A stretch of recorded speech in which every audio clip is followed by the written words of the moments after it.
الحمدللہ اعوذ باللہ من الشیطان الرجیم بسم اللہ الرحمن الرحیم۔ فرمایا کہ جو شخص صبح میں ہجرت کر کے خدا تعالیٰ کی راہ میں آیا وہ شخص اس کا مرشد ہے جو شام میں ہجرت کر کے خدا تعالیٰ کی راہ میں آیا، یعنی عصر کے وقت ہجرت کر کے آیا، اس لیے کہ جو شخص آخر میں آیا ہے پہلے شخص کو دیکھ کر آیا ہے، پس ناچار پہلا مرشد آخر کا ہے۔ اور نیز سید الشہداء بندگی میاں سید خنمی رضی اللہ عنہ سے منقول ہے، آپ نے اپنے رسالہ عقیدہ شریفہ میں تحریر فرمایا ہے کہ حضرت مہدی موعود علیہ السلام نے ایسا فرمایا ہے کہ اس بندے کے سامنے تصریح ہوتی ہے اور فرمان ہوتا ہے کہ اے سید محمد، جو تیرے سامنے صحیح ہو وہ ہماری درگاہ میں صحیح ہے، اور جو تیرے سامنے صحیح نہ ہو وہ اللہ کے پاس مردود ہے۔ اور بندگی میاں سید خنمی رضی اللہ عنہ نے فرمایا کہ اس زمانے میں جو اشخاص ہجرت کر کے آتے ہیں وہی اشخاص ہیں کہ جن کی روحیں مہدی علیہ السلام میں صحیح ہو چکی ہیں، نہ صرف ہمارے بیان کے واسطے سے آتے ہیں۔ پس بعد والوں کو چاہیے کہ اگلے مہاجرین سے کدورت نہ رکھیں اور ان کی بھلائی کے خواہاں رہیں، جیسا کہ فرمان خدا ہے کہ اور جو لوگ آئے ان کے بعد کہتے ہیں کہ اے ہمارے پروردگار، بخش دے ہم کو اور ہمارے ان بھائیوں کو جو ہم سے پہلے ایمان لائے، اور پیدا نہ کر ہمارے دلوں میں کینہ ایمان والوں کی بابت، اس اے ہمارے پروردگار تو ہی شفیق مہربان ہے۔ اور نخل شریف ہے کہ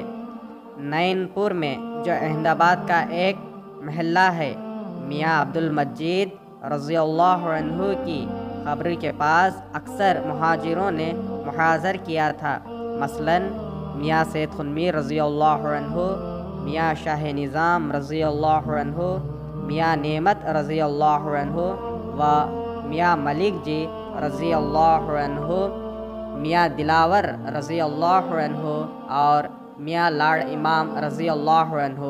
اور میاں ملک معروف رضی اللہ عنہ۔ اور اس مجلس میں ان کے سوائے بعض قائدین بھی بیٹھے ہوئے تھے۔ سید الشہداء رضی اللہ عنہ نے فرمایا کہ مہاجرین رضی اللہ عنہم کی مجلس سے قائدوں کو اٹھا دو، اتفاق کے بعد طلب کر لوں گا، اور یہ ناقل حاضر تھا۔ اور بندگی سید الشہداء رضی اللہ عنہ نے اس وقت جب کہ آپ شہر نہروالا گئے تھے، ملک فخر الدین اور ملک لطیف کے ساتھ مشورت کی تھی، انہوں نے مشورے میں مخالفت کی۔ اس کے بعد بندگی میاں رضی اللہ عنہ نے فرمایا کہ بندہ بعد قائدوں سے مشورہ نہیں کرے گا، اس لیے کہ یہ لوگ اپنی طرف کھینچیں گے، اور واضح ہو کہ جب تک دائرے کے لوگ دائرے میں نہیں آئے ان کو بندگی میاں سید خنمی رضی اللہ عنہ نے قائدان اور لسانیان اور دنیا داران فرمایا، اور جب دائرے میں آ گئے اور دائرے ہی میں انتقال کیے تو ان کو بشارتیں دی۔ چنانچہ رسول صلی اللہ علیہ وسلم کے وقت میں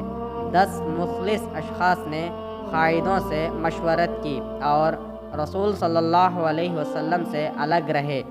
جو لوگ بوقت ہجرت رسول صلی اللہ علیہ وسلم سے الگ رہے ان کے حق میں نفاق کی آیتیں نازل ہوئی۔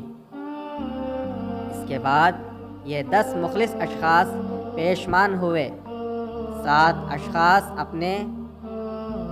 دروازے بند کر لیے اور 3 اشخاص پہاڑوں پر چلے گئے، اور اس قدر زاری کی کہ ان کی توبہ قبول ہو گئی۔ چنانچہ فرمان خدا ہے کہ تحقیق توبہ قبول کی اللہ نے نبی صلی اللہ علیہ وسلم کی اور مہاجرین رضی اللہ عنہم کی اور انصار کی جنہوں نے پیروی کی اس کی تنگی کے وقت میں، من بعد اس کے کہ قریب تھا کہ کج ہو جاتے دل ان میں سے ایک فریق کہ پھر توبہ قبول کر لی۔ اللہ نے ان کی تحقیق کہ اللہ ان پر رفت والا مہربان ہے، اور توبہ قبول کی 3 آدمیوں کی جو پیچھے رہ گئے اس وقت تک کہ تنگ ہو گئی ان پر زمین باوجود کشادگی کے، اور تنگ آ گئی ان پر ان کی جانیں، اور گمان کیا انہوں نے کہ نہیں پناہ اللہ کے غصے سے مگر اس کی طرف۔ پھر جب اللہ نے انہیں توبہ کی تو توفیق دی تاکہ وہ توبہ کریں۔ تحقیق اللہ توبہ قبول کرنے والا مہربان ہے۔ فرمان ہوا کہ قائدوں سے مشورہ مت کرو اور مہاجرین اور صادقین سے مشورہ کرو۔ چنانچہ فرمان خدا ہے کہ اے مومنو، ڈرو اللہ سے اور ہو جاؤ تم صادقین کے ساتھ۔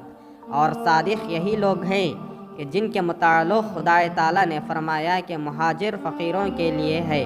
جو نکالے گئے ان کے گھروں سے اور ان کے اموال سے، چاہتے ہیں وہ فضل کو اللہ کے اور رضامندی اور مدد کرتے ہیں اللہ کی اور اس کے رسول صلی اللہ علیہ وسلم کی، وہی لوگ صادق ہیں۔ اور واضح ہو کہ احمد آباد میں نین پور کے دائرے میں یعنی بی بی بون رضی اللہ عنہا اور بندگی میاں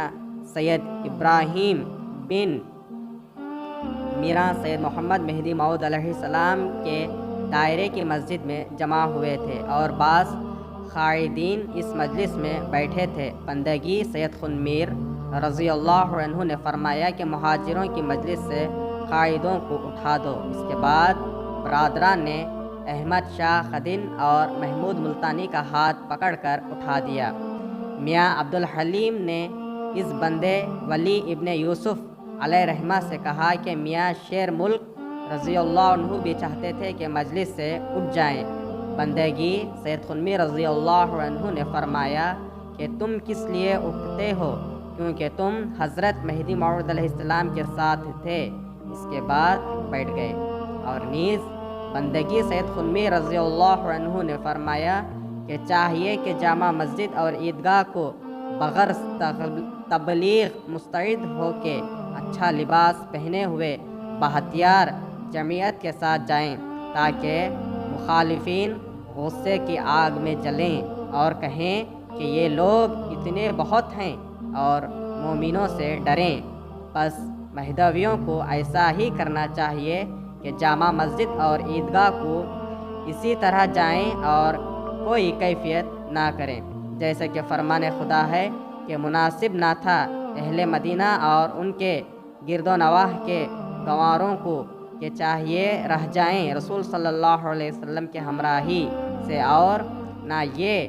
کہ اپنی جانوں کو زیادہ چاہیں رسول صلی اللہ علیہ وسلم کی جان سے۔